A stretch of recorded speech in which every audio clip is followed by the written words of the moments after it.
Ayodoka, Ayodoka, Ayodoka. Today we are talking about the SuperStrike, or the Super Striker 2, which is the same profile and shape as the SuperLight 2. Pretty much exactly identical, except these left and right click buttons are black. And that color is what we're reviewing today. No, I'm kidding. They have haptic clicks, and they are Hall effect magnetic actuation switches. So this one has a normal mouse click, as you can probably hear, and this one has a haptic response. A little quieter, but maybe it's coming through on the microphone. It clicks against your finger as you depress and as you unpress the mouse. And you can set the actuation level and rapid trigger settings same as you would on a routine keyboard with the Hall effect switches.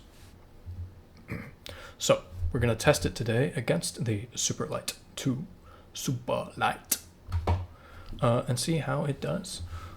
We're going to be testing in Valorant Death matches because that's where you click on heads. I haven't touched Valorant in 6 months, so I should be not warm with either of these mice in the game of Valorant. I did 10 rounds with each setting type with the SuperStrike, which is the lowest actuation level with a haptic click, the lowest actuation level without a haptic click, because you can turn off the haptic entirely and just have a smooth actuation on the click of the button, and then second lowest with and without click. So 40 rounds of Valorant with this mouse. And then I did a control test with the SuperStrike. No. A control test with the SuperLight 2, which is my daily driver mouse, which I use for everything. And then, in case I warmed up and my results were skewed by just me getting more used to Valorant because there's new maps and deathmatch and everything, I did another test with the SuperStrike with the best performing of all the profiles, just to make sure it wasn't just me getting more used to the mouse. So just to talk about general feel of the SuperStrike. It feels the same in my hand as the SuperLight. It is the exact same grip. Feel, mouse buttons, forward and back, same button layout. It is identical. The only difference is this one has that haptic click, which I have to admit feels a bit weird.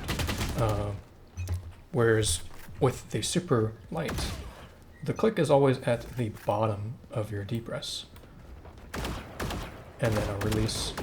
Whereas this one you can change where the click happens, which means if you set it lightest, you can click, it clicked right there, and then push past the click, which is a bit of an interesting experience. And then it also unclicks when you raise your phone. So that combination is a little bit odd, and it feels kind of like those induction earphones where they don't play music, but they vibrate the bones in your ears, in your ear holes, and they make you hear the music that way. I feel like this is vibrating the bones in my index finger and singing to it, telling me it's been clicked and unclicked, which is a bit of a weird sensation if I'm being honest. And there's a level you can hold it down right past actuation where it starts kind of fighting you and then unclicking and clicking and unclicking and clicking and unclicking, where you're barely adding any pressure, which only happened a couple of times when I was actually playing because I was trying to hit the exact actuation point and learn where that was. But it's a bit of an interesting thing, and I wonder if in the future they'll let us turn off the unclick of the haptics. Right now it's just the level of haptic response, but if they separate the click and unclick, I would very much like to turn off the unclick. It feels weird to me. So, at first, using the SuperStrike, I thought the no click at all would be the better profile once I got used to it, because I thought no click, no response would mean no jitter in my mouse when I fire, and it would be easy to transfer spray from enemy's head to enemy's head in Valorant. But it is just so sensitive, and you just lose track of where that actuation point is, that I feel like unless you really spend time learning that level, it's just too sensitive to use in Valorant. Just doing this in game, just caressing my mouse. Sweet, sweet caressing. I was shooting shots. And it makes me wonder if we'll get to the point where you could be so sensitive in your mouse where a sneeze could cause you to fire, and then you would disappoint everybody in the lobby. And nobody wants that. Jokes aside, it is an ultra responsive mouse. And in the first 10 rounds, without any click on the lowest actuation level, I was misclicking around every corner, sometimes to my advantage, sometimes to my disadvantage. I was almost ultra instinct clicking on people's heads, but also in the same thing, clicking on every box and corner and whatever when I'm moving my mouse, just walking around the map. It was too sensitive. But if you could get used to it and just be an ultra instinct aimer, it's almost like brain skipping finger. There were some times where I was flicking to somebody, I'm like, I don't think I actually meant to click yet, but he's dead, so it's already done.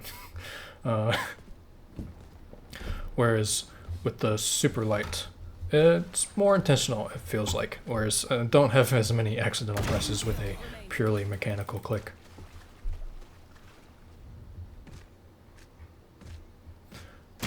After the first 10 rounds with no click, I did a round, same actuation level, with the click enabled.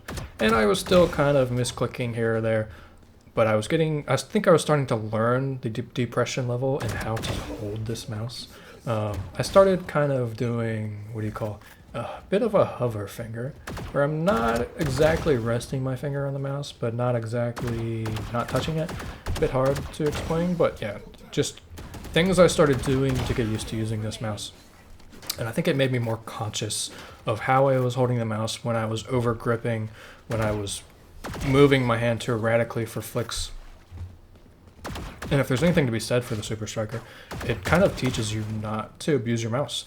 You know, you gotta kind of give it a light feeling in the hands, or you're just gonna be misclicking around every corner. If you press too hard, you're gonna press past the actuation point, and you're gonna have to come up further to unclick and reset. Really, in your hand, it forces you to really be conscious of how you're holding and using your mouse. And if anything, that might make you a bit of a better aimer. If it just, especially if you have like attention problems, you're playing death matches and you start kind of zoning out, you'll just immediately know, oh, well, you know, I was misfiring, so clearly I'm not paying attention enough. I need to focus more on how I'm holding the mouse. So in that way, like, it can catch you when you're slacking off and you just be like, oh, okay, now it's time to focus up, and giving you early warning to when your muscles are being over tight. After that, I switched to the second level of actuation on the Super Striker, which I first did with no click, which if I had to do this again, I would probably reverse my testing and do click and then no click. I think that probably would make more sense, maybe next time. But at the second level actuation, I could not deal with the delay. After experiencing ESP brain to trigger, the delay on the second level of actuation was just impossible to deal with.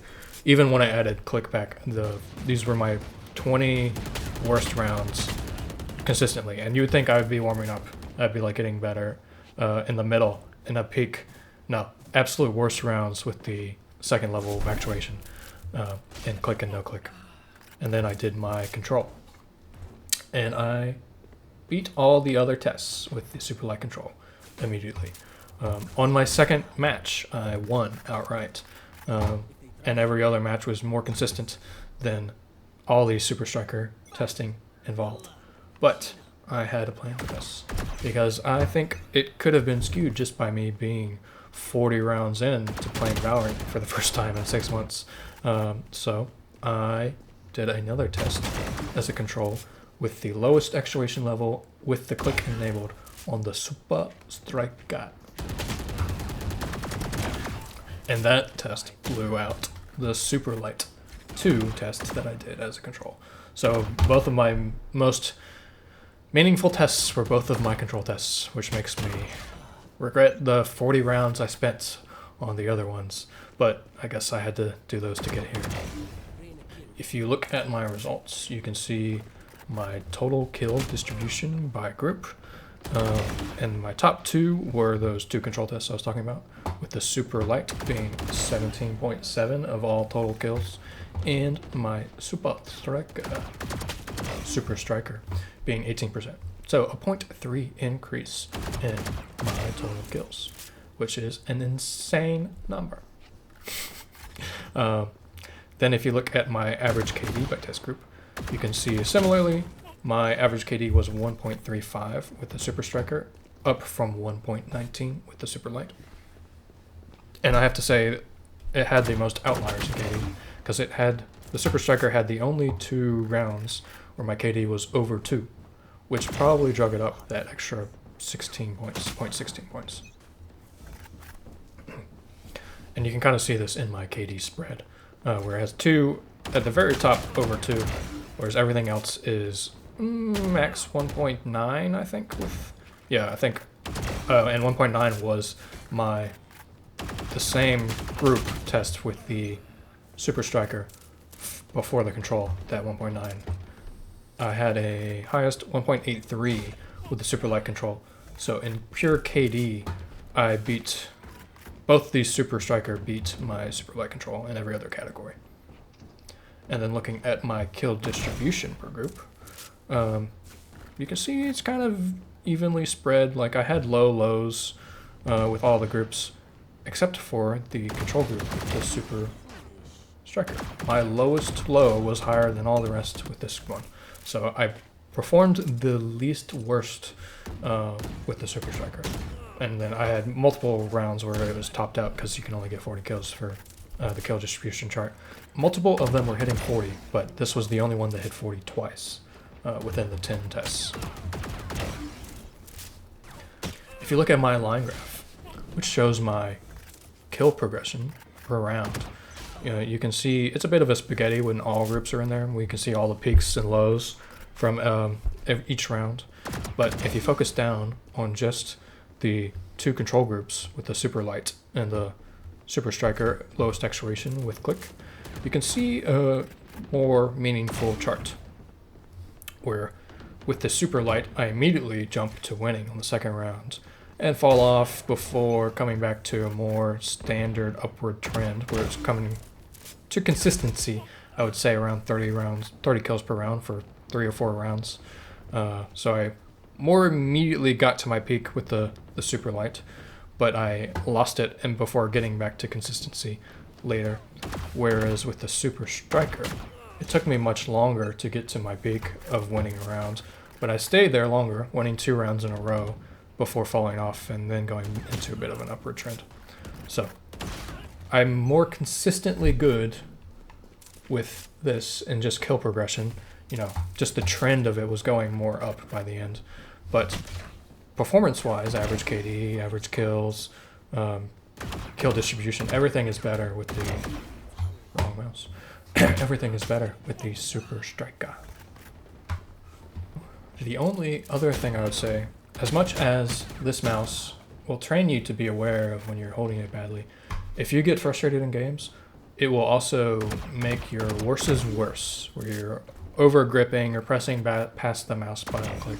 And if you don't become aware of how you're mistreating the mouse, your games will just get worse and worse and worse. Whereas I feel like with the SuperLight, I fall more back on muscle memory with this one. And so even if I'm frustrated in a game, my muscle memory will kind of take over in games like that. Whereas if I try to do that with the SuperStriker, because I haven't built up that muscle memory, it just feels bad. And whether that changing actuation level also might have been messing with my aim and my muscle memory for the new mouse remains to be seen. But you could see this chart literally invert if I become more experienced with this. And to the point, this could be my more consistent mouse. And then this is the one that I hit peaks with and then fall off. So, what is this mouse best at? Well, I tested it out in Arc Raiders too. It doesn't see quite as performance increase there. I think there's too many things you have to interact with in Arc Raiders with menus and things. You can't have it at this ultra sensitive mouse. And that's another thing to consider. I tested this in Deathmatch. You may have a very different experience testing this in Valorant. If you're playing a smoke player and you need to click through menus and set your smokes at the right points, you may not like the sensitivity of this mouse for that kind of thing. For pure gunplay, I think it's good. But for some more strategic of the players, like Cypher, where you have to place your trips very specifically, or your smokes in the right points with Omen, which takes a little bit of skill with the press and release system for his smokes. You may find it being a frustrating mouse to use, because I definitely was a bit frustrated just trying to navigate menus and arc raiders and loot things with the lowest sensitivity on this mouse. Then to talk about tournaments with this, if they happen. Should there be a standard actuation level? I'm assuming at a tournament everyone's going to be provided the same mouse anyways, but will they all be forced to use the lowest level actuation and the click? The more these customizable actuation points arise in keyboards and mice, it makes me wonder if that should be standardized for tournaments. Whether these things will be outright banned, I don't believe so, because there's no comparative button switching like there was with the Rappy Snappy feature with the routine keyboards, where you could press A down and D down and it would decide which was more depressed and activate that button. That was outright banned in CSGO and Valorant for being an extra processing layer on your keyboard. Whereas this is just the custom actuation and release point. I don't think it's going to get banned, but I just am curious if there might be a standard for the tournaments situation. And at the end of the day, did this mouse perform enough that it's like a must buy? You must have it if you want to be good in CSGO or Valorant. No, it's not that great. I mean, it's good, it's interesting. And if you're chasing 5% increase, you know, if that 5% increase would really get you to the next level, I'm sure you could buy a SuperStrike or two. But if you're just playing Valorant casually or CSGO casually, I don't think you're going to need this mouse. And honestly, it could cause you more problems than it does help you, at least in the short term. The long term, you might see recovery and gains, but short term, you might actually hurt your gameplay. There's one thing I wanted to talk about. With the SuperStrike 2, I could feel myself being more aware and conscious of how I was gripping the mouse, how hard I was depressing the trigger, how hard I was moving my hands, you know, lift and move across the mouse pad to readjust my aim. I was more conscious of that. And I think that made me a little bit better at aiming while using it as well, because I just had to be more aware of what my hand was doing. Whereas with my SuperLight 2, I just know it intimately. That's a weird way to say it. I just know this mouse very well. And it's not so sensitive that I have to be entirely aware of where my finger and how much I'm pressing on it all the time. I can kind of just rest my finger on the key and not worry about it, which is not the case with the SuperStrike. And I think that may have made me be a bit more aware when my attention was falling off playing death matches. Because like, oh, I'm misclicking, I need to pay attention. Oh, I'm holding the mouse a little too firmly, I gotta loosen that up. It made me more instantly aware of when I was messing up my grip or messing up my aim or being a little too firm with the mouse. So in that sense, I think the more you use this mouse, the more aware and conscious you will be of your movements and how you're gripping it. I would also love to hear from somebody who does the claw grip, what they think of this mouse. I personally don't like to grip a mouse like that. I prefer a more relaxed palm grip. But I know the pro players like their claw, where they can really click. And, you know, with this mouse, will you see as much advantage with claw grip as you do with normal grip because of how instant the rapid trigger is? It may be less comparably better than it is on a normal mouse, where you can click much more rapidly.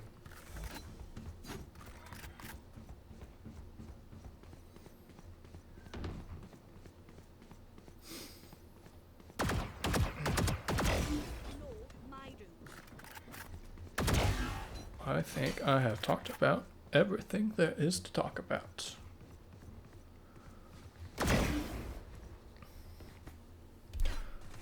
Alright. Thank you for watching, and expect more videos about random interesting things. I think I have a cooking video coming out next. So I'm gonna try and keep a rotation. Gaming video, tech video, cooking video. We'll see how strict I stay to any kind of schedule. But that's kind of my general plan. Just kind of change it up, do different topics every week. Let me know what you think. Ayodoka.